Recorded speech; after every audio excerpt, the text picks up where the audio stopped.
Good evening, everyone, and welcome to another OSR Tabletop live stream with myself, DM Bluddworth.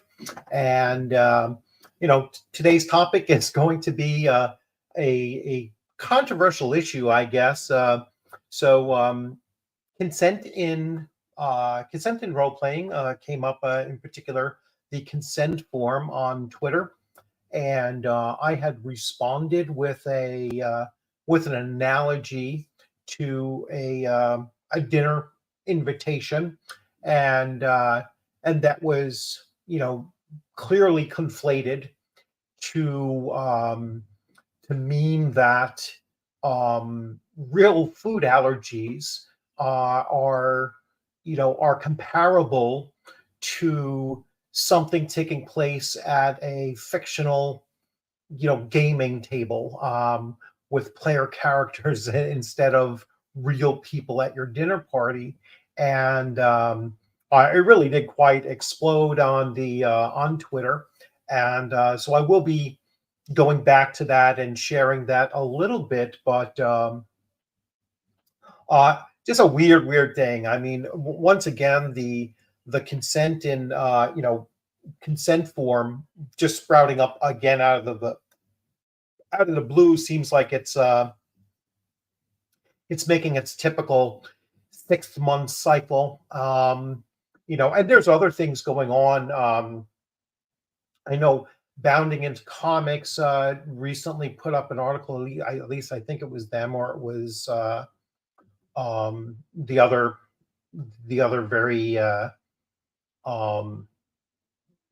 I'll say very woke publication, web publication. Can't even think of their name. Bell of Souls, but I think it was Bounding Into Comics. Came out with a article talking about how do we shorten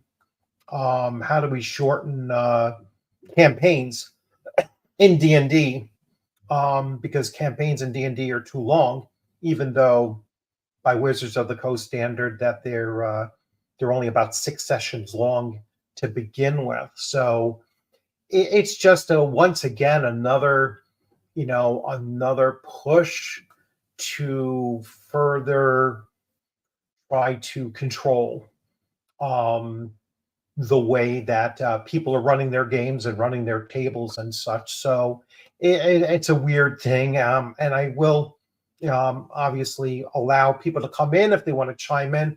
I'll be focusing a lot on your comments in the comments section. If you've actually participated in the conversation on Twitter, you're certainly welcome to and come in and talk about your impressions of where the argument is going. It's kind of hard to see. There's more comments related to the food allergies, nonsense, which had nothing to do with the original point. They kind of missed the point entirely. And so there's more involved around that than there is around the core object of what I was talking about. And that is that, if you're coming to someone's table, and you're going to come there with something in hand saying, this is what not only you can do, or this is what only, like, I don't want my character exposed to this, but the nature of Monty Cook's Consent in Gaming booklet actually says, this is what you can serve up at the entire table. So it's not just, I don't want to be exposed to this. I don't want anyone else to be exposed to this at the table either, which is why I came up with the dinner invitation analogy, because it's like being invited to someone's home for dinner, and food allergies aside, we're not talking about that. This is this is metaphorically speaking.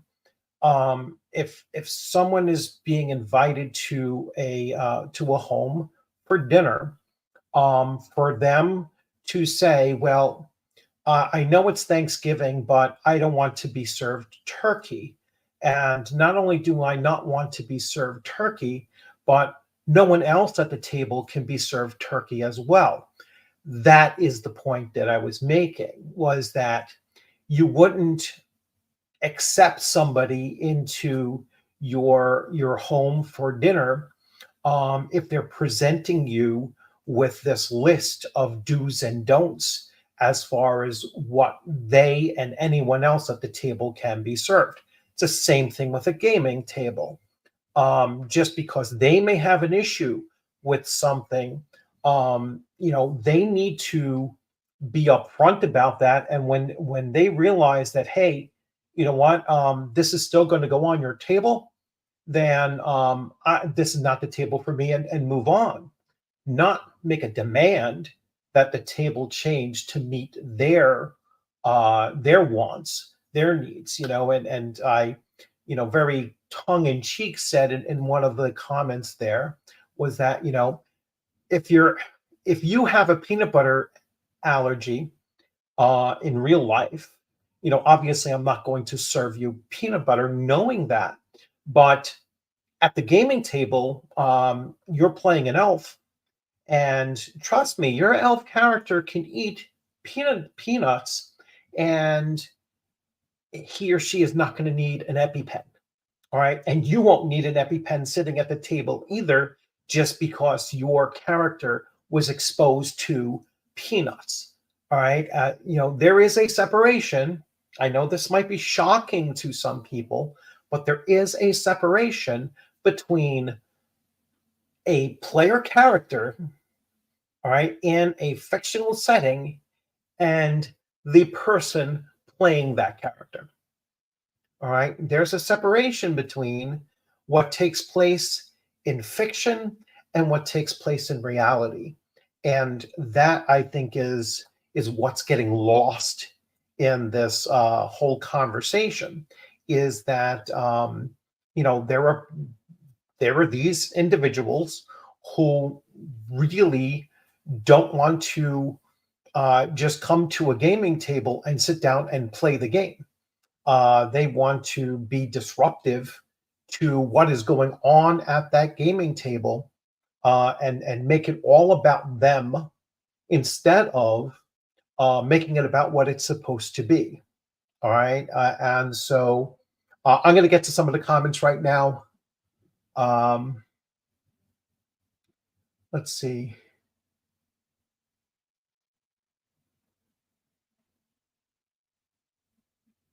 All right. So King Leonidas, you can't make it tonight, or might not be able to watch it tonight. Well, it's recording, so you'll be able to watch it later on.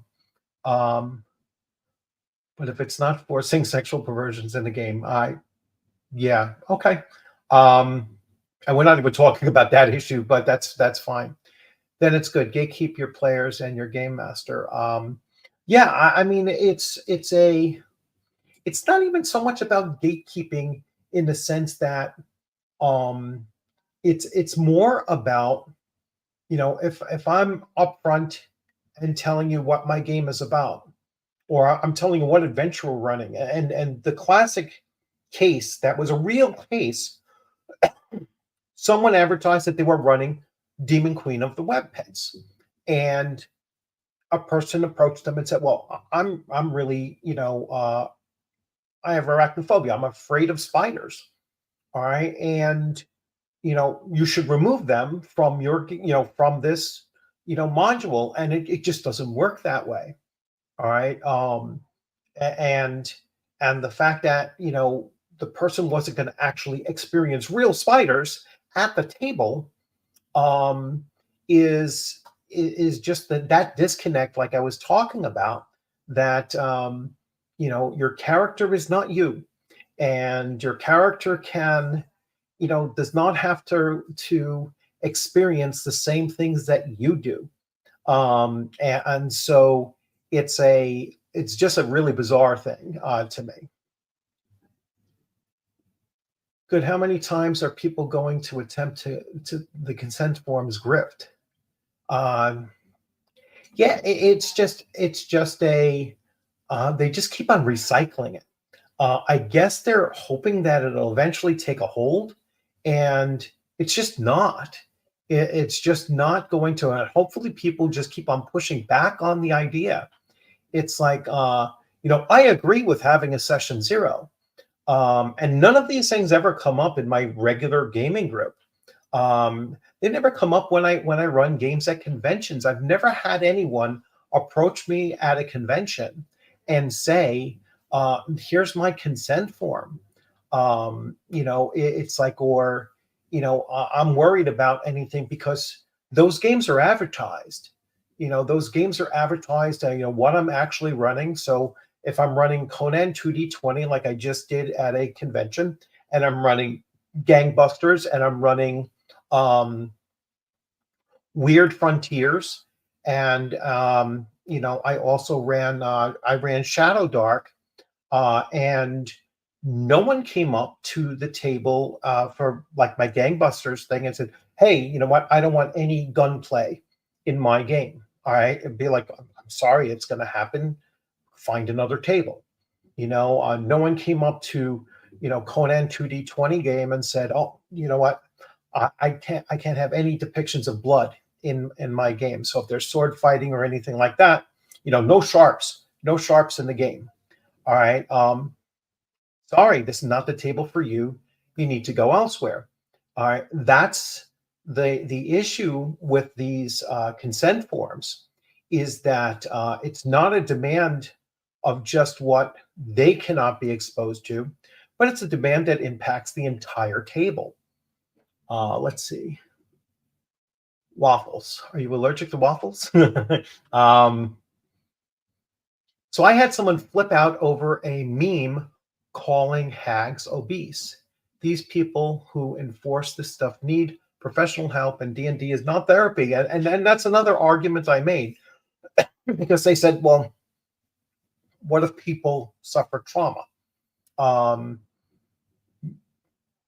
it's not a therapy session. If you suffer from trauma and you're inserting yourself into a role-playing scenario that may trigger you over what is going on, then I'm not saying that role-playing can't be therapy. It certainly can, when it's being conducted by a licensed and trained therapist.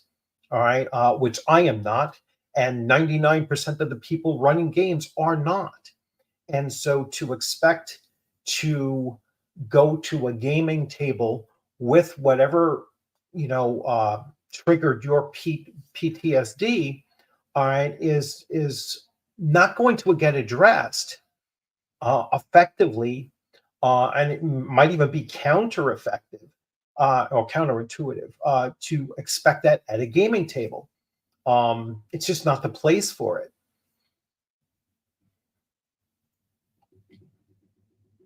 Yeah, Queen of the Demon Fluffy Bunnies. Yeah, I mean, it's like it's just a, at some point, you can't change um the entire adventure that you're looking to run, or scenario, whatever, to meet up with that expectation, or that safe space for that individual player.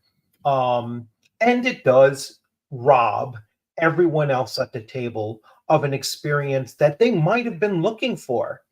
My players coming to the table for Gangbusters, they want to have that gunplay. All right. And so to have someone come to the table and say, "Hey, you know what?" And I say this as a military veteran myself, and I play with a lot of military veterans. And, if any of us came to the table and we're coming to play Twilight 2000, none of us are going to go into playing Twilight 2000 and say, "Hey, well, you know what? I don't want to have any depiction of machine gun fire." All right. Because, I had a bad experience with machine gun fire. Um, just not the game setting for you then. It's not the table for you. And but your character and you are completely separate. So what your character is experiencing, it's not you. And so, create that separation. If you can't, then yes, you do need someone that can help you get over those things before you look to come to a table run by the untrained, and uncertified um, mental health care specialist. Furries are very bad, and they're scary too. Maybe furries cause trauma as well. Yeah, swords wrapped in bubble wrap. Um, they might be allergic to plastic, so you'd have to take that out too. And that's the same people that when they say something completely nonsensical and you're asked an explanation, they explode and say, "You're not entitled to my emotional labor." um, and unregistered hypercam too. Pleasure to meet you. Don't recognize that you've been here before, so welcome. Um, I'm struggling a little bit with asthma these last couple of days, so please bear with me. I wonder if that's on the consent form. Probably not. What setting would it make sense for a skunk man to exist as a playable race? Probably a Teenage Mutant Ninja Turtles. There's one for you. Post-apocalyptic would make sense for a lot of anthropomorphic creatures. Yeah, yeah. Teenage Mutant Ninja Turtles. You could have that. In 44 years of playing RPGs, I have never encountered anyone who wanted any sort of safety tools. No, and myself as well. Like I said, I've run plenty of tables, and especially these last couple of years, tons and tons of convention play, both online and now in person. And I've never had anyone come to my table with a consent form. I think they only exist, to be honest with you. I think they only exist on Twitter. That's the only place I see them coming up.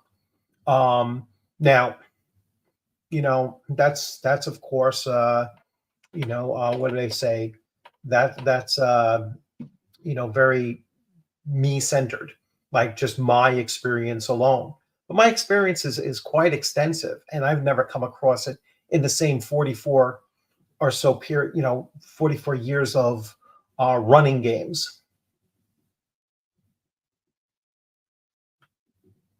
Yeah, bubble pack can. I don't think we've been in chat. I've been in comments now and then. Well, again, thanks for popping in. Now, if anyone wants to join in the chat, I'm going to throw up the invite. And if you want to jump in, you're certainly welcome to. And there is the invite to join on the panel, and you can actually express your own experiences with this kind of thing. If you've ever had anyone come to your table with a consent form. Now, I have in my playlist, all right, the Monty Cook's consent form. It's a 45-minute video where I break down that document point by point and point out all of the problems that I saw as a game master, and I saw from the perspective of a player sitting at a table as well, where it's the tyranny of the one that occurs when you read through that document and you really break it down point by point, where it gets to the point where the individual that is asking for something to be lined and veiled away or fade to black or whatever doesn't even have to explain what the issue was. Doesn't even have to tell the dungeon master or the game master what the issue was. And they're supposed to just fade to black for an unknown amount of time for no apparent reason, and then bring it back in. And then if the item is still there, if the triggering mechanism that they're unaware of is still there, then everyone at the table, and it literally says this, everyone at the table needs to apologize to the person, and then do another fade to black to come back in again at another point, and hopefully the issue is done. That's just crazy. It just allows for someone to troll your table. And I have seen this on Twitter where people say, hey, you know what? We can disrupt this person's table at convention because we don't like this person. And so in the conventions where they do enforce these safety rules to be applied, they can disrupt your table and make it where your table is going to get shut down because you're not addressing their their consent form items. So I think it's a very a very slippery slope kind of an issue. And uh, let me actually just make sure I do have it queued up so I can show you original the original quote. Let's see if I can get to where I originally put it. I will go to my profile, and mine was a response to someone else's. So let's see. No, that's not what I wanted.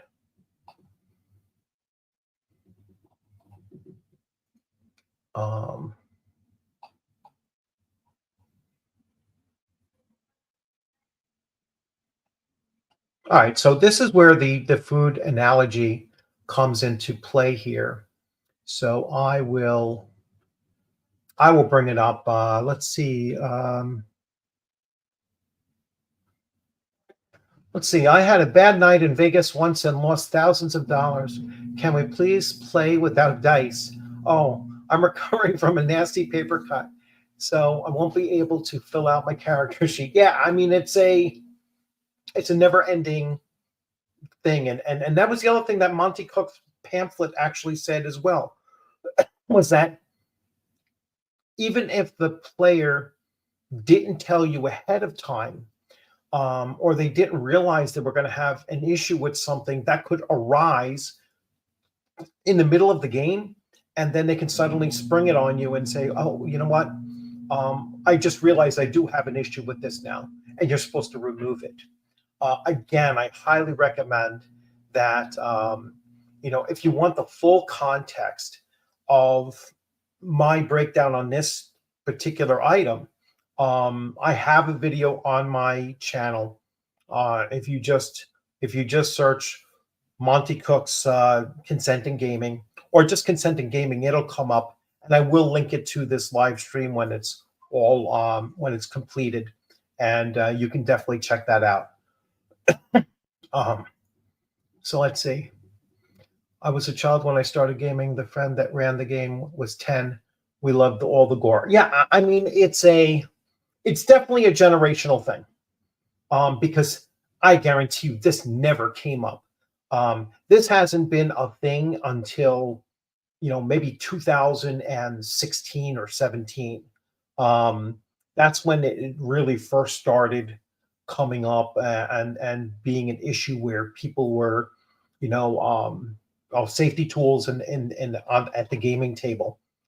Because none of this stuff ever comes up. I know when people talk about, oh well, does that mean that you're going to allow um, child harm, whatever kind of child harm you want to, And I was like, what kind of games are you playing in? It's like D&D is written at the PG to PG-13 level. All right. So, and I've often said this number of times at my table, if I am running Dungeons and Dragons, whether it's first edition or fifth edition, doesn't matter. You as a player can expect to be able to do everything that you see in the player handbook. You can expect as a player that I, as the DM, am going to use everything that is in the Dungeon Master's Guide. And you can expect as a player that everything in the monster manual you may face. If any of that PG-13 content is a safety issue for you, you're sitting at the wrong table. You're playing the wrong game. All right. Because all of that is designed for players really 12 and up, but 13 and up just to be safe. And I don't have any gaming table that has kids under 13 playing. I think at my most recent convention, and I didn't ask the kid's age, but he looked like he was probably about 14 or 15 years old. Um, um, no problem with playing gangbusters because regardless, it's still written at the 13 plus range. All right. And he was probably the youngest player I've had at my table in a long time. My average is probably over 30. And if you're over 30 and you're not able to handle PG 13, um, my gaming table isn't the problem. All right. You need to, get over some things before you're ready to sit at a table, any gaming table, because it's just not the right circumstance for you to place yourself in. I apologize in advance because I won't want things to heat up. Not that I meant that anyway. Okay. Combat wheelchair. I ran a campaign for someone physically disabled kids back in the 80s. Not one of these amazing children made a character with that disability, with a disability.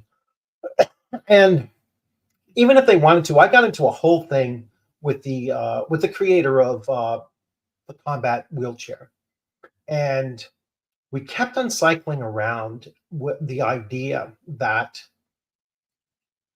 if there is no downside for the character being in a wheelchair, then how do I tell other players that their characters can opt to utilize the combat wheelchair, regardless of if their character actually needed it?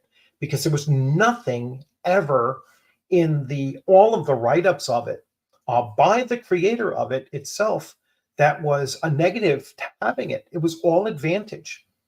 And that was really the point. And at one point, he or she, I don't know the gender of the person, said that it's just so that they should be able to perform just as any other character, in the game. And I says, fine. Then what you're saying is that you don't want any kind of advantage. You just want equality. And that's fine. All right, I can accept that. So what you're going to do is on your character sheet, you were going to write in the equipment list that your character has a wheelchair, and no other game modifications need to be done. No rules have to be changed. Nothing has to be done. Your character will function as if the character is in a wheelchair with no other effect. And the person's like picked up on where I was going with it. And they said, well, no, it's not a cosmetic thing. And I said, absolutely it is. It is a cosmetic thing. All right. Because you're seeing now that there doesn't have to be an advantage to it. It just means that the player character acts equal to all others. That's cosmetic. All right. And I don't have a problem with making it cosmetic, but quickly backtrack. First of all, the person blocked me at that point. So couldn't even continue interacting it because they lost the argument. All right. And then that's what shut that down, was the fact that I just used the logical sense of what they were actually saying. They want the advantage of it. They don't want their character susceptible to pit traps. They don't, because these things float above pit traps.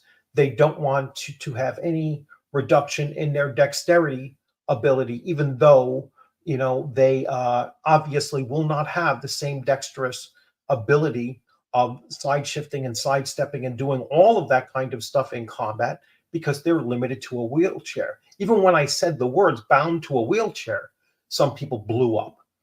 All right. And saying, oh my gosh, they're not bound to a wheel. Listen, it cannot be something that only grants advantages. All right. It's just not a reality of it. And as David Thompson puts here, he's played with plenty of kids that were physically disabled, and none of them created characters with that disability. You're not supposed to be playing yourself. All right. There's only very few select um, RPGs where it says you're playing as yourself. Um, and so that's the issue with this separation here. People are not separating themselves from their characters.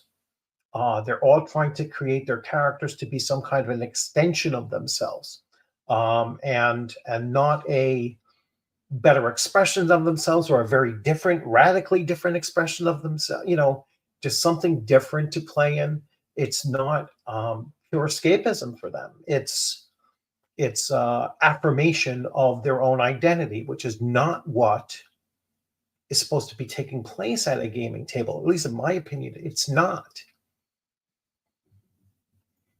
I finally had a chance in the game to be the same as everyone else, to run, fight, climb, ride, slay dragons. Yeah. I mean, I taught a special ed class one time, and I was being observed by my principal. And I gave, it was a mixed class of, grades 4, 5, and 6. So I gave them the 5th grade textbook because that was the way to meet in the middle. And I gave them the regular textbook. And all I did was I chunked it down into smaller pieces and really walked them through it nice and slow. But the kids knew, and they said to the principal when he asked them afterwards, the kids knew I gave them the regular general ed textbook. And their response to that was that I treated them the same as everyone else. They didn't really get the idea or understand that I was chunking it down for them. But his response to me on that piece alone was that the way I made the kids feel from being given the textbook that they knew was the general education students' textbook did more for their self-esteem than if I had given them a textbook written for the 2nd grade level, which in most cases what would have been done, and have these 4th, 5th, and 6th grade kids using a book that they knew they saw back in the 2nd grade. And so this is what is meant to be done. When you're dealing with these kinds of things, just like it's expressed here, they want to be like everyone else. And that's something that kids really, strive for. And it seems like adults want something different. At least in this generation, they want something different. And it's weird to me. So who pays for the combat wood? That's all built out. Like they get it as inheritance or something. It's a massively magical item. And that was the other thing I was saying is, how do you balance this out? Every character will want that because it gives them such a huge advantage. Yeah. Yeah. So let's see.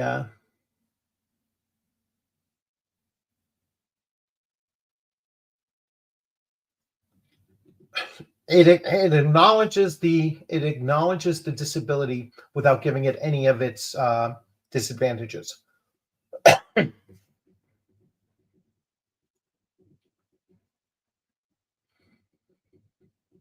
Also thinking is that the game is somehow changing reality. Yeah, again, it's being used for something else. What do you think of your character Bentley and the Sly Cooper? His legs broke due to the villain's actions in the 2nd game, and then Sly 3. In the Thieves of Time, he uses a high-tech wheelchair with gadgets. I'm not familiar with the character or the movie, so I can't tell you. I wonder why people don't bring that up. Yeah, I don't know. I'm not familiar with it, but these are the same people who will who will cry and moan that D&D 5e has a DM shortage. It's like, this is why it has a DM shortage. Look at what they're bringing to the table, um, with these consent forms and these other attacks. Oh, I want you to shorten your campaign. I don't want to play for 6 weeks. I want to play for, I want to wrap up an adventure and my time with this character in 3 days, and then I'm going to create a new character. You're going to create a whole new, 3 day, a 3 session scenario. And my character can never die, because that's my alternate identity, and you can't kill my character off. And the other thing that recently came up, which is also equally ridiculous, is oh, don't tell me I have to have a backup character, because that's stripping my character now of any importance, and that strips my backup character of any importance. You're just telling me that none of my characters matter. All right. And it doesn't matter what game system you're using. You could be using, Call of Cthulhu, which the lethality of that game is very much different than 5e. But they're talking about it for purposes even for 5e, where it's already nearly impossible to kill characters to begin with. The infantilization is getting worse. Yes, it is. And it is really just um, it's a power play being done by them. So it's just trying to seize control over every table that's out there. Because, and again, the Monty Cook thing really lays it out. The tyranny of the one, or the few, is going to outweigh what everyone else at that table wants. And that's really what they want. They want that ability for one voice, one opposition, to be able to spoil the entire thing, rather than the game master just having the courage to say no. And you're not welcome to come to my table with a consent form.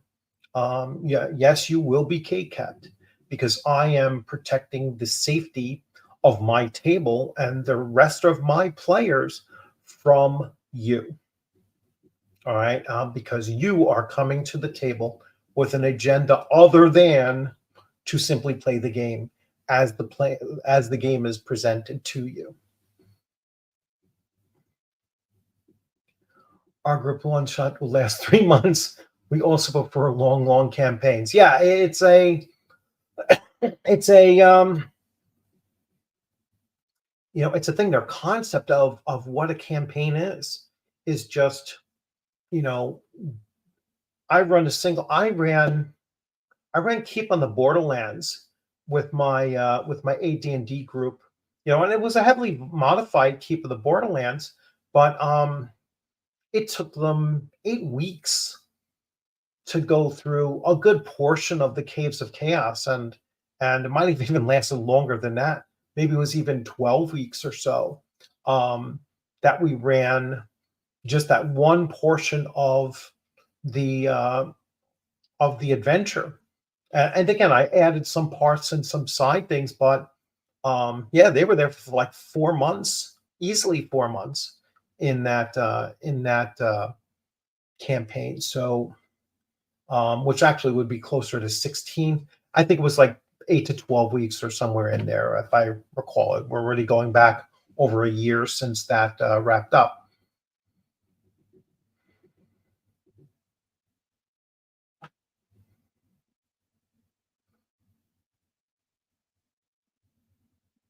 Yes. Yeah, you should really mix up the games that you're running. I do the same thing. At my most recent convention, as I've said a number of times, I ran 5 different game systems, which I'll never do again. That's a little bit too much in a 3 day span.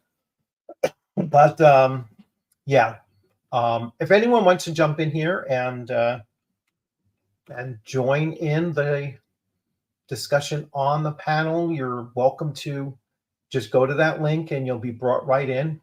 Also prevent me from talking so much as well. Um, it becomes a sit-in protest game. Yeah. Um,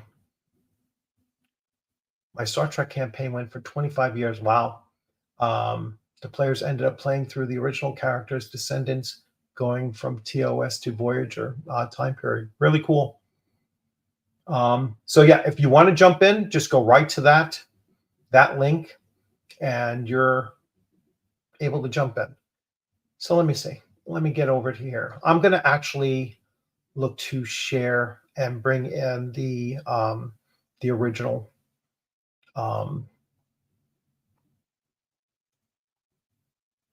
Okay. I hope you can see this larger, and I can't see myself right now either. So I want to bring up you see, they clipped out my original post. So it's a little bit harder for me to bring it up. That's just where I replied to them. Let's see where I did my original reply. Um, See, this is where they get all into the food allergies thing, and that was never a part of the discussion. Um, uh, and I hate the way that they put all this other stuff stuck in there. All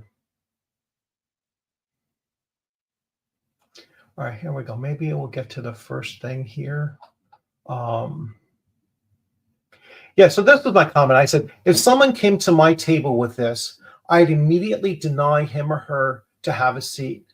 Just like I don't walk into a person's home for dinner and then say what they can serve or not serve me. At, at a table not your own, you are a guest. You make no demands. No mention or discussion was meant to be had about real world food allergies. All right. But that's where this person took it. If you had allergies or food sensitivities, yes, you absolutely effing would. So this is a great analogy, actually, because if someone hosting me for dinner did not want to take my dietary needs into account, this is not the table I should be eating at. It's just a totally ridiculous conflation of what was being said. All right. And whether that was intentional or the person just wasn't getting the point is the point that I'm making, was that and then they just chimed in on the food allergies thing. Not part of my discussion. And I even said here very early on, and they kept on running with it, dude, the analogy was comparing it to playing a tabletop RPG at a table. You're not going to suffer severe physical reactions to fighting a spider in a dungeon, even if you are fearful of spiders or allergic to their bites. The DM says the spider bit your character. Player, call 911. This is the point that I was making, was that there is that separation between you and your character. It was not comparing food allergies that you might have to the dinner table I was using in the analogy. People suffer from physical reactions as a result of phobias and PTSD all the time. Again, if you're suffering from that, and I say it here, if you're going to have PTSD from a PG-13 tabletop role-playing game, then you should not be sitting at a table you do not know, or it's not being run by a trained professional. And then I put the link here for Consenting Gaming by Monty Cook Games on my YouTube channel. You can find that where I break the whole thing down. And again, they go into, now they're talking about the PTSD thing, which again, that's not what the analogy was. How would I know if someone is suffering from PTSD? Because they've never expressed it at my table. I know because I've been running and playing games with veterans since 1990 to the present day, and none of them have ever been triggered by anything in the game. There were other comments thrown around here. Like I said, when they snipped it, others came in, but all chiming in on the food analogy thing, the allergies. And again, anytime that I posted, well, this is what I do, I run a PG-13 game. If you're 30 years and older, then, and you're still struggling with PG-13 stuff, it's not the hobby for you. But there are just so many that are just chiming in on the food allergies issue, where it's like that's where most of the stuff comes in on. And so just a total conflation of what the actual issue was. So let's see.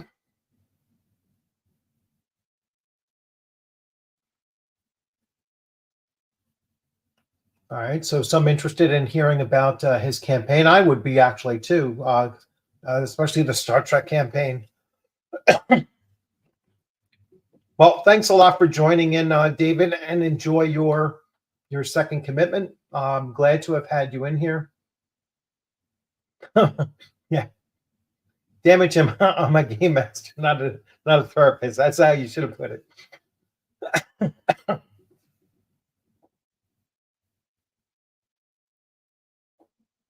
I'm sure they will say how you must be inclusive or you're a bigot. Yeah, I'm sure. And I already know there's another YouTube channel that one of the commenters already sent it to, and that guy has me blocked on his channel. So he will most likely attack me knowing that I won't be able to respond on his channel. So, he's welcome to play that, beta male way of attacking people that have no way of countering him. So he's welcome to it. But you'll see it. You'll see it. You'll see it pop up. I'm sure that he will run. He'll run something on it if he isn't already doing so. Let's see if he's already doing a video on it. No, he's still harping on female space marines. So, but I'm sure it will come up because he put it on his. He put it on his community channel. Yes, he put it on his community channel. So we'll see what they say. And let's see, there's one comment on there.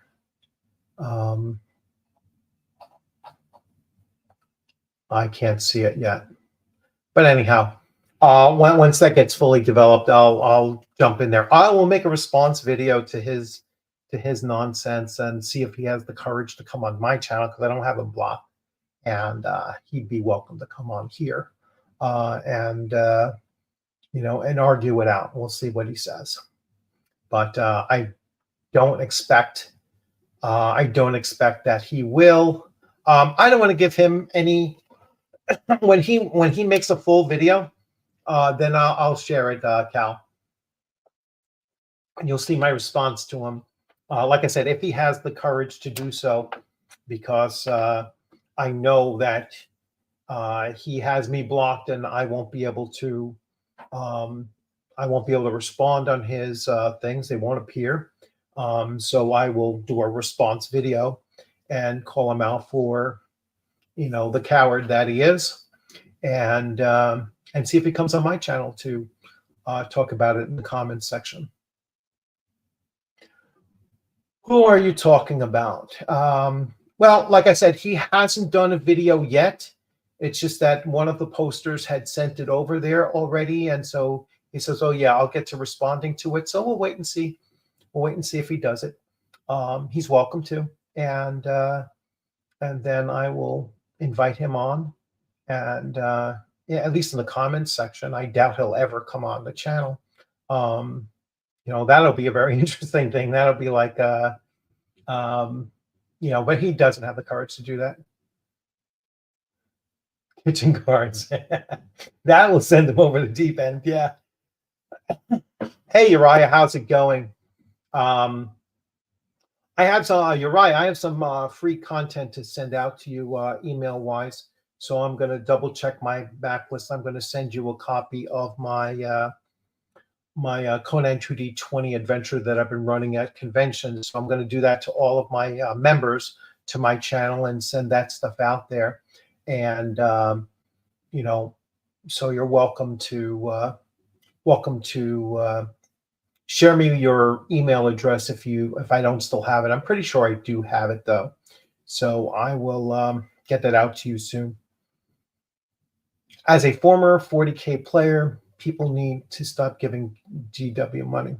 Well, they're losing money, right? I heard that they had a huge stock dip, and they're starting to panic now because a lot of people have come out and said, "Hey, I could 3D print this stuff. I don't need to buy your stuff." And and that's the death knell for them. Is the fact that you're not reselling it, you're printing it and using it, at your own table, and there's nothing that they can do to prevent that from happening. Yeah, so right, I'll get to it when the person actually comes out. So even in 40K, don't they keep the ladies protected to make more babies? I'm not that familiar with the lore of 40K, other than the fact that Space Marines are only men, and some of the other groups, and they do have female fighting groups, almost like Shield Maiden kind of things. But that's not enough. That's not enough. That they do have, the Sisters of whatever, I forget what it's called. Like I said, I'm not a big 40K person. I've never actually played it. Tried listening to the first book of it, the very first book of it, and I just couldn't get into it. I couldn't get that immersed into it. I never finished it, actually. Something Heresy. I forget what the heck it was called. I worked at GW around 1990. It was a great company then, before they stopped selling other companies' games and minis. Yeah. Yeah, make GW great again. Once a company goes full corporate, it's too late. Yeah. Well, once they start taking money, or have their shares bought up by BlackRock and Vanguard, that's where the issue really comes from, because then they're getting as much money or a lot of money from them, and to push that agenda, and so they're willing to accept losses elsewhere, from other segments there, whether they're making 15 billion a year or 13 billion a year makes no difference to them. All right. If the 13 billion a year is to push an agenda, and the 15 billion a year they actually have to create new content for, they'd sacrifice the 2 billion just to get a steady income. Yeah, I will definitely do it if the person pushes it. Oh, you mean the thing? Yes, I will definitely send it out to you very shortly. I just transferred it over to a PDF form, and I only had one problem with one of the stat blocks wasn't fitting all the way on the page in the PDF form, but I'll fix that for you when you actually get it. Yep. So, right, it's been good. I'll be seeing you next time. Yep. Have a good one. 2 a.m. there. Holy cow. All right. Enjoy your evening for a second event at 2 a.m. Heading to bed early tonight. Good stream. Good night, all. Yep. Take care, Rational Ginger. Thanks for stopping in. And Dave, thanks for coming in as well. So, again, if anyone wants to jump in, you're welcome to jump in. And let me see. Yeah, so This needs to be discussed. Yeah, so this is what the person said. Thanks, David, for alerting me to this. This needs to be discussed. So I'm going to see how he discusses it, because it's not it's not going to be discussed with me, the person that originally put the comment up there. So I'm fairly certain he's going to discuss it in the safety bubble of his own little group there. And and again, that's just pretty sad stuff. That's low courage. Don't want to be challenged by a different opinion than my own, and so that's how he'll play that. So we'll see. Like I said, it's a sad thing. I'll see if any of them responded to. Oh, this was another one where it was like um, the person said. Actually, I'll bring this up. So let me share this one here.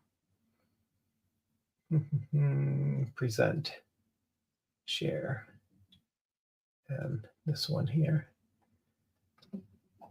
So this is going back to the PTSD thing. I says, I know because I've been running and playing games with veterans from 1990 to the present day, and never once had any of them say that anything they were triggered by any of the games. We were built differently, my guy. Typically, we very dark humor and fuck with each other's heads all the time. That was what ATT stood for. So I mean, veterans and just people in the military in general. I mean, we have a very dark humor, and we can say anything to each other, and we can down each other. We can say all kinds of stuff. That's even across the different branches of the service as well. But don't let an outsider say anything to any of us, and then you'll see we all come together. We're all green in the end, and that's what we used to say. So there was no skin color, there was no any of that stuff, and there was no safety, safe spaces. At least not from 1990 to 1999 when I served.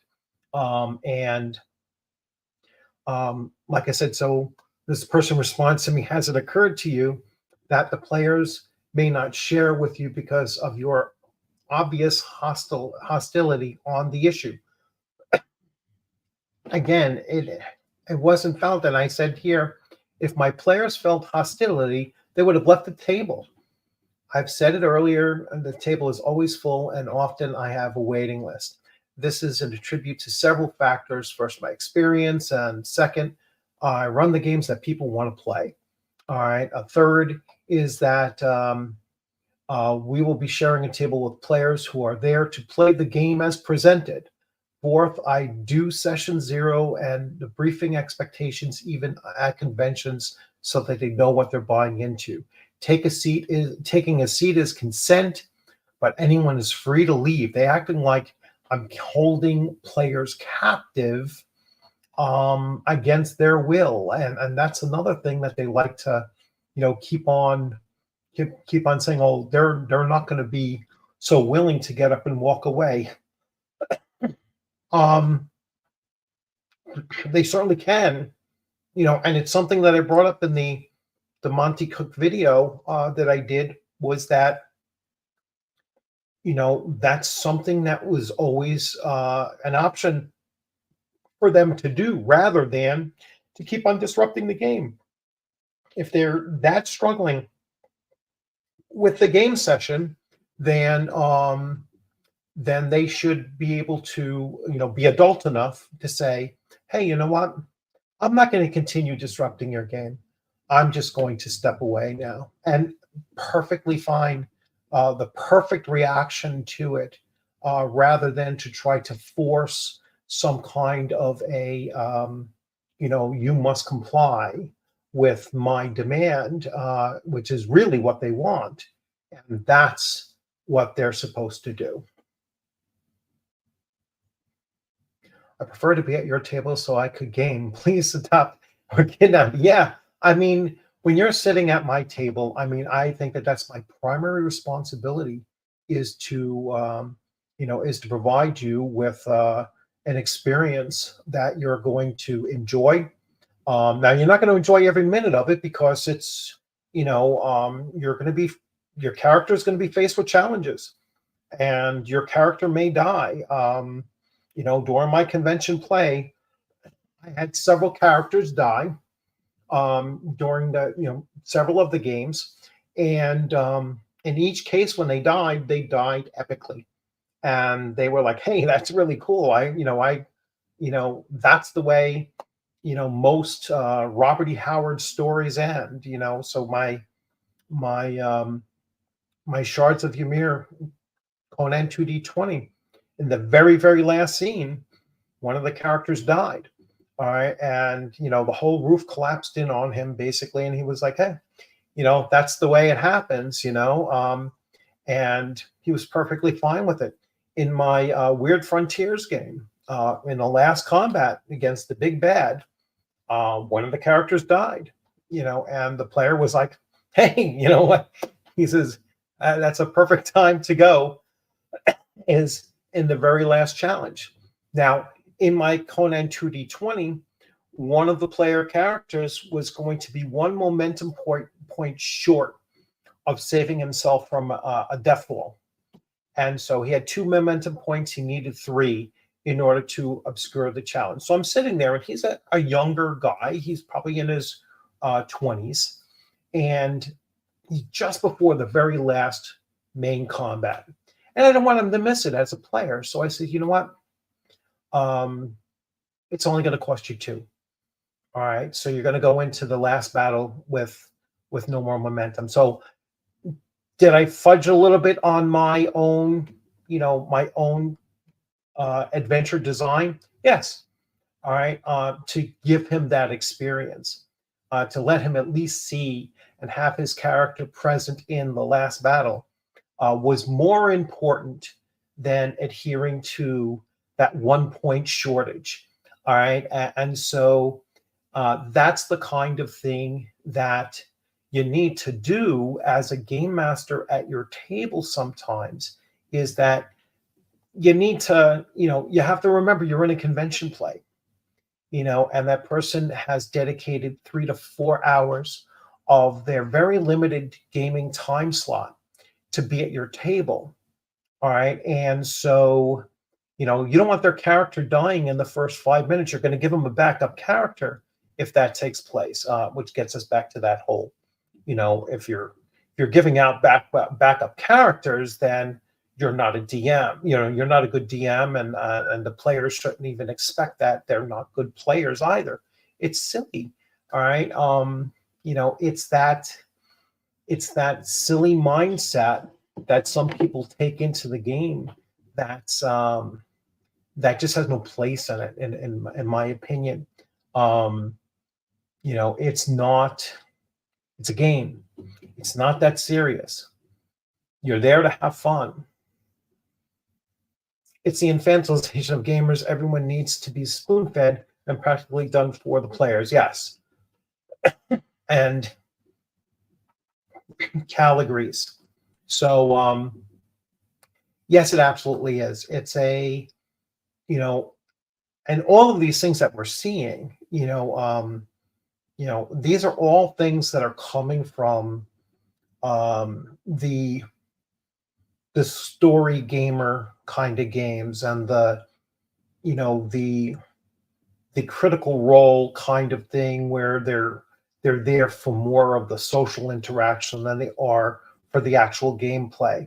And and when critical role actually does kill characters, the people lose their minds over it.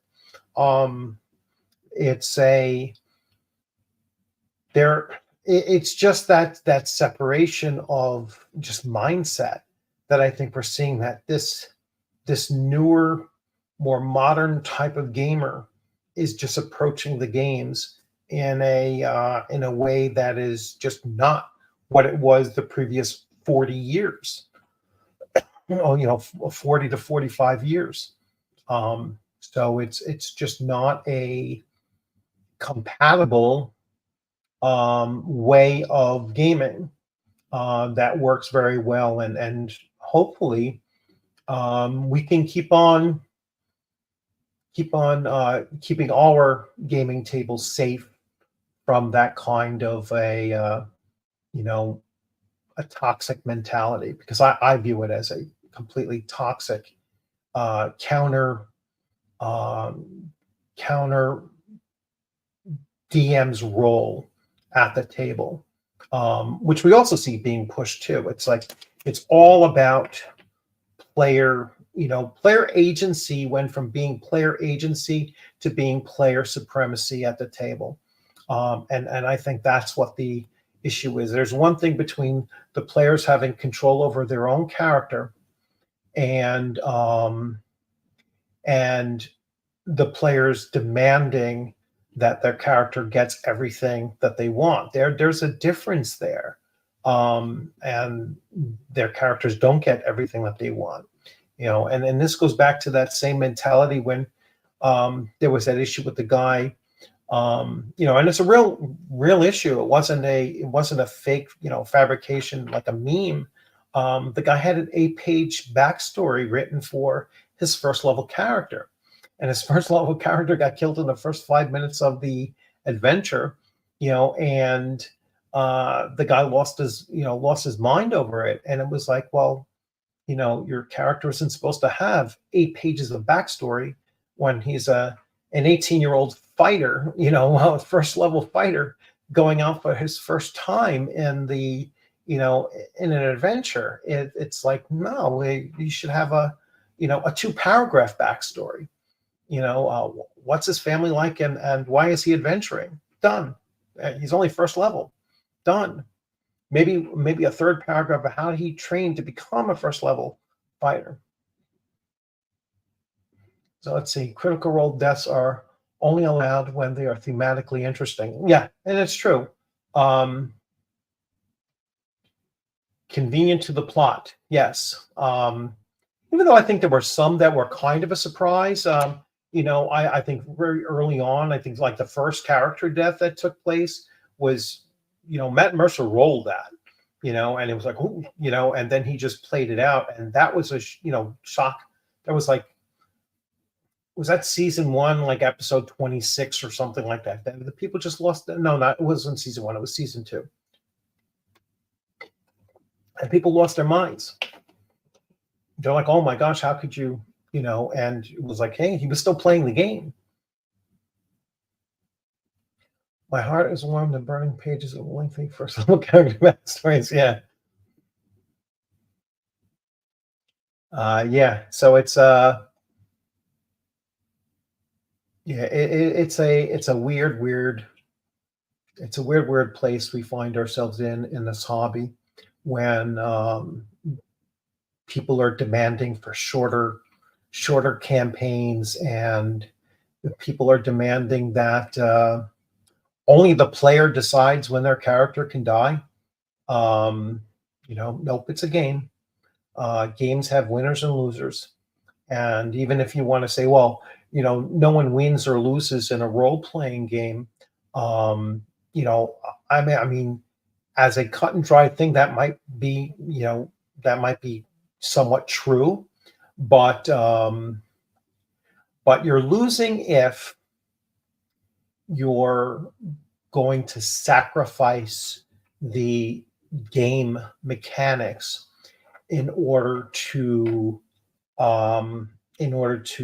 keep your character's story going beyond what it should have done. There's sometimes a greater story being told in the character's death than there was in what the character was doing when it was, in theory, alive. And so, and there's so many other ways that you can branch out from that event and make that event important, and even revisit that event by going in several different branching directions that might refer back to that, in some case. And I've done videos on this as well. So, the whole thing of, getting back to consent.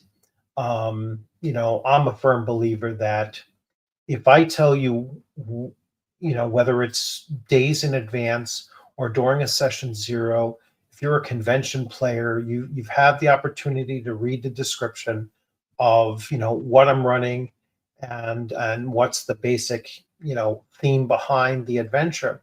And you decide that you've signed up weeks in advance and you decide that you're sitting down at my table, you've consented to that game system and you've consented to that theme of the adventure.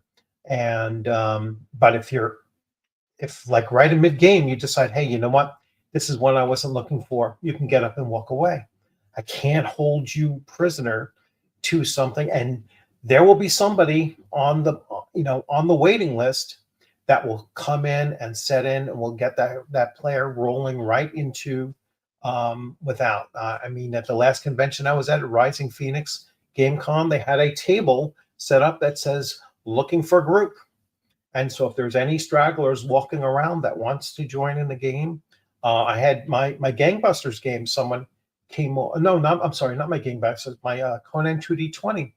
I had one player that couldn't make it. Another player came up and said, "Hey, can I join?" And I said, "Well, it's not quite the time yet, so let me make sure that my slotted 5 players aren't here, but you're welcome to if he doesn't show up." And then I was informed that he wasn't coming. And we looked for this guy and brought him back to the table, and he was great to have him at the table. And he had a great experience, right? And we had a great experience playing with him because he was there to play. I think your PDF on safety tools of the OSR table is a great concise treatise. Yes, and that's also on my my Drive-Through RPG channel. Actually, I'll bring that up too.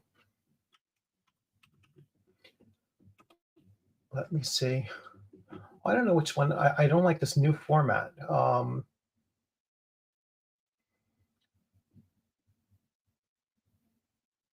like the older presentation of this.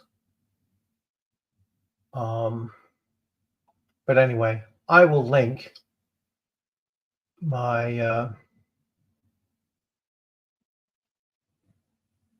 and this is my most recent title, and it's free, so you can get it on Drive-Through for free. I don't know how you link this thing. I'll share it. But thanks for bringing it up. So let me see. I will share this. Oh, I just turned off my camera by accident. Share screen. Great. So this is what he brought up.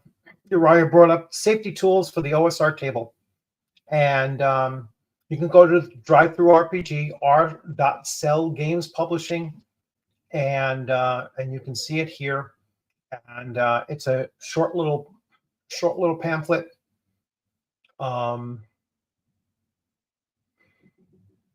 Maybe 8 to 12 pages long, and it kind of breaks it down. Again, free. You can jump right in on free. And then I have some other things. I'm looking to put up more stuff. So I have a Mythmaster game screen for Mythrog Adventure, Mythrog Adventure, and Whiskey Creek Runs Red, which I've been running at conventions now for the past 3 years or so. One of my favorite convention games to run, and so that's doing very well at conventions. And let's see while I am here if anyone. I recently emptied my earnings, so yeah, so nothing yet. So I am looking to put some more stuff up in here, so you're welcome to check it out, and we'll get back over here. So yes, that's definitely out there, and like I said, it's free, so you can jump in and grab a copy of that. So let's see. I'm surprised nobody wanted to jump in. You are welcome to jump in if you wanted to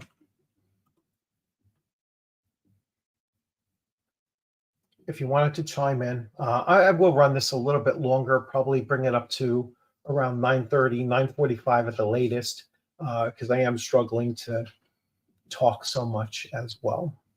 So, oh, this was a banner. I never even put it up. The consent form for Monty Cook's Consenting Gaming is once again making its rounds.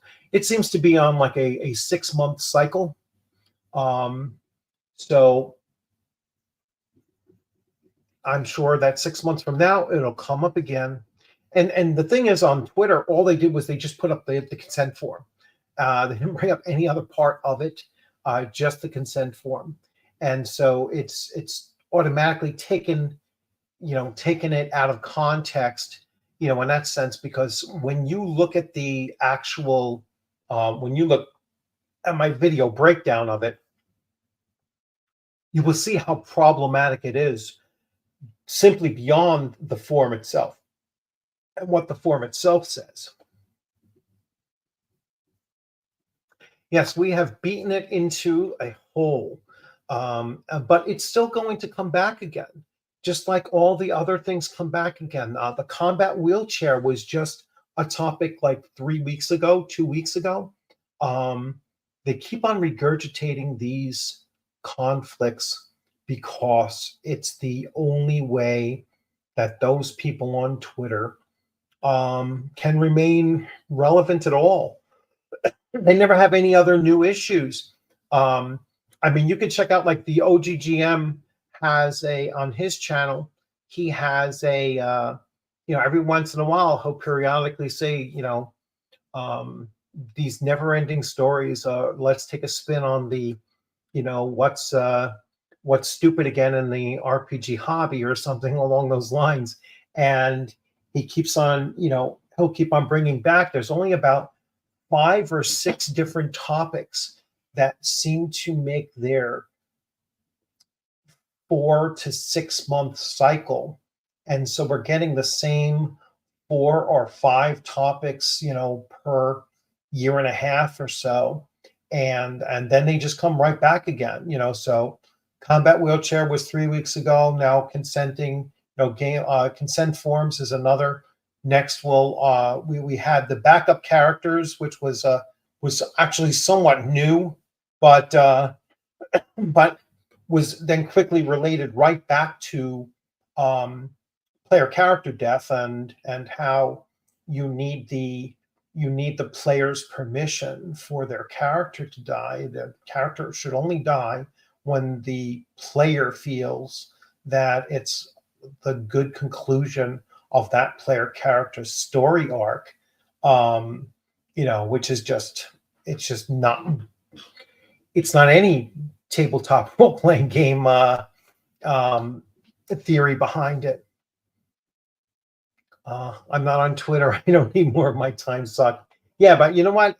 It's like it's sometimes important to see these nonsense issues come up and to push back on them and to keep on pushing back on them. And, regardless of how much they want to conflate what you're saying, still just keep on pushing back on them. Stick to your guns. Gatekeep your table. If they're entitled to their safe spaces, then you're entitled to make your table your safe space. I've said this to everyone else. Oh, well, you know what? If you keep on pushing this, the hobby will die. The hobby to me is my table and 5 people sitting at my table. And I've never had any shortage of players sitting at my table. And the hobby to me is I can grab any one of those games that are behind me and I can run that for the next 15 years. All right. And I will always have a group of 5 players sitting at my table, and I'm running that one game system for the next 15 years. That's the hobby for me. I don't need more than that. I don't need any new product, even though buy new product and I run new games from time to time. But if it all ended, nothing was ever published again, I still have enough to last me 10 lifetimes of running. All right. And I'll always have 5 players at my table. Right. And some of those games actually work well with 1, 2, or 3 players at your table. Call of Cthulhu, I don't see Call of Cthulhu being a game that you need more than 3 players at your table. And, same thing with Conan 2D20. Actually, it works great with just 1 player. A lot of superhero games only need, in my mind, only need 1 to 3 players and perfectly well balanced to do that. And then that allows you to bring in henchmen and those kinds of things as well under those circumstances. Yes, you need to keep on pushing back on those ideas, and you need to keep on rejecting those ideas that, hey, if we stick to the way you've been doing things, the hobby's going to die. The hobby will never die because those books last forever. All right. Those books will still be there 20 years from now. And, I don't know how many more years I have left, maximum probably 25 years. I'm 57 now. I don't see myself playing these games into my 80s. No, but you never know. Do I have another 20? Yeah, probably. All right. So do I need to buy anything new? No.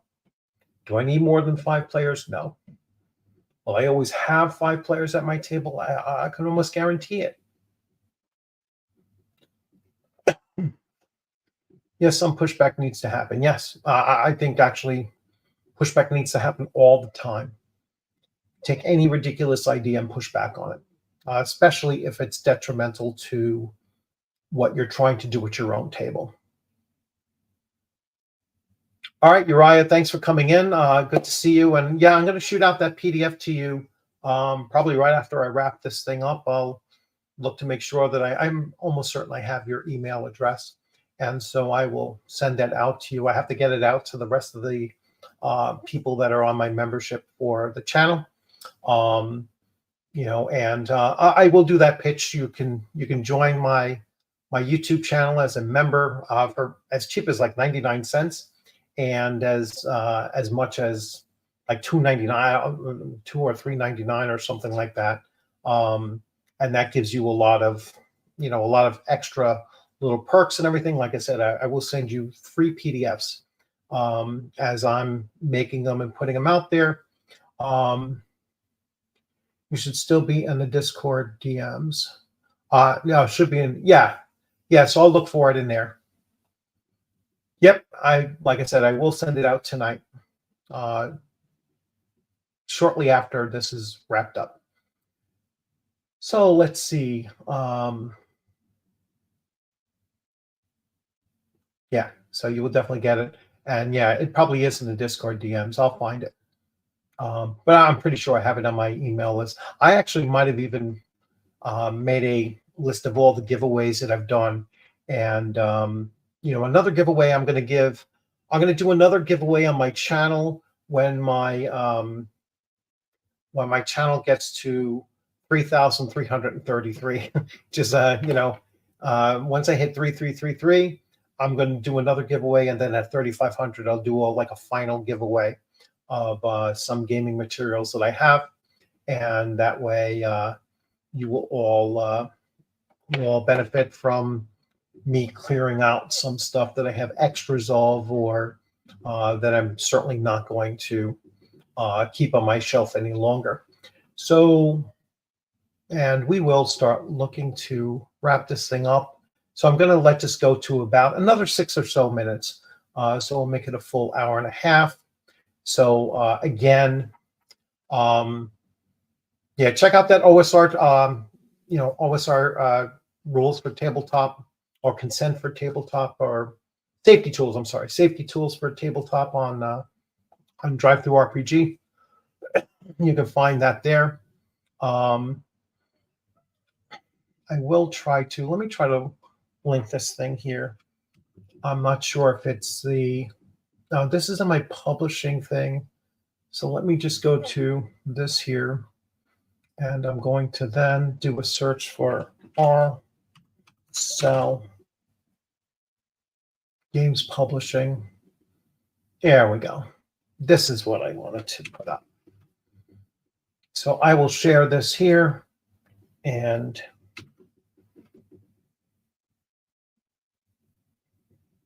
so you can go right there.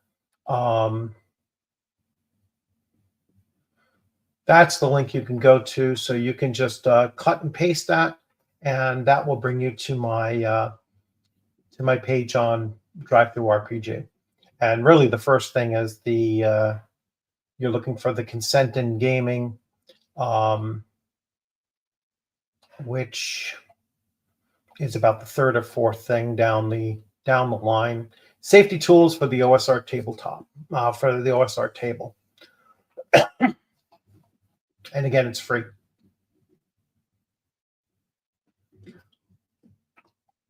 Okay, so I'm going to wrap this thing up, and thanks for everybody for coming in. Feel free to continue commenting once the video goes live, and you can find me on Twitter. Under that Twitter handle, it's You and You RPG Review on Twitter. Although I have quite a few followers over there. So if you're not following me there already, you can definitely check that out. And let's see. I'll bring that up. I don't know exactly how to do the invite to my profile. Oh, maybe this is it. So I will put that up in here as well. I don't even share this that much on there, but there is my Twitter handle right there. So You and You RPG Review. So that's how you'll find me. You and You at RPG Review at twitter.com. And that's the link there. And if you're not already following me, I practice reciprocity unless you're a bot, then I don't. But those are the only ones that I don't follow, actually, is bots. And so you're welcome to chime in on there. And I practice reciprocity. I will say hello back and follow you back. Same thing with the YouTube as well. If you have a YouTube channel and you want me to follow it, just send me a comment in any video, including this one, and say, hey, I have a YouTube channel. I'd like to check it out, and I will follow right back and like and share and hit the alert button and follow your channel around as well. I follow something like almost 300 channels, so I won't get there too often, but I'll certainly add you to my list of channels followed, and support you as much as I can with responses. And if ever you want to come on the channel and just collaborate on some kind of a topic or anything, I'm open to doing that as well. I have several interviews coming up over the next week. So, I have one coming up from the convention chairperson, I guess, or coordinator of the Philadelphia Game Expo. So that's coming up very soon. And then Rob Connolly, who wrote a Kickstarter that I backed, and really cool stuff on there. He may be coming on, maybe even as of this weekend or maybe the following weekend. A Sunday, we're going to be getting together. So I have to reach back out to him and confirm that that interview as well. So looking forward to that. And then I just got my copy of Mothership in yesterday, so I will be doing a box opening. That I'm probably doing tomorrow. Today was already a 3-video day, or 2 video and 1 live stream day. So I will do Mothership most likely tomorrow. So a lot of content coming out on the channel, and over the next week and a half. And then just my normal coverage of everything else. I'll be doing another video of gameplay with Fallout 4. So definitely check out those, because I'd like to see some of those gameplay things get a little bit more viewership on there, especially since there's a lot going on with Fallout. And I don't know if you've been watching the show, but I'm absolutely loving the Amazon show. So got me back into playing Fallout 4 again for the first time in probably a couple of years.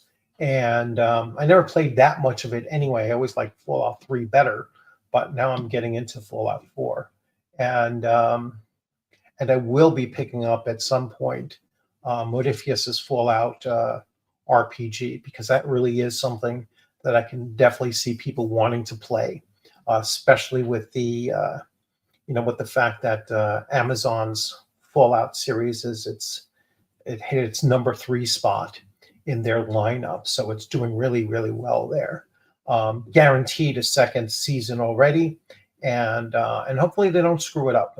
So far it hasn't been screwed up too much. So they haven't made the main character, Mary Sue, just yet. She's toughening up, and I'm in after episode 4. So they haven't screwed it up through episode 4 so far. There's only 3 more episodes to go, 3 or 4 more episodes to go in the first season. So I'm really looking forward to that. So, all right, we're going to wrap it up here. Thanks, everyone, for coming in. Hope you enjoyed this, and, be on the lookout for a lot of additional content over the next couple of days. Take care.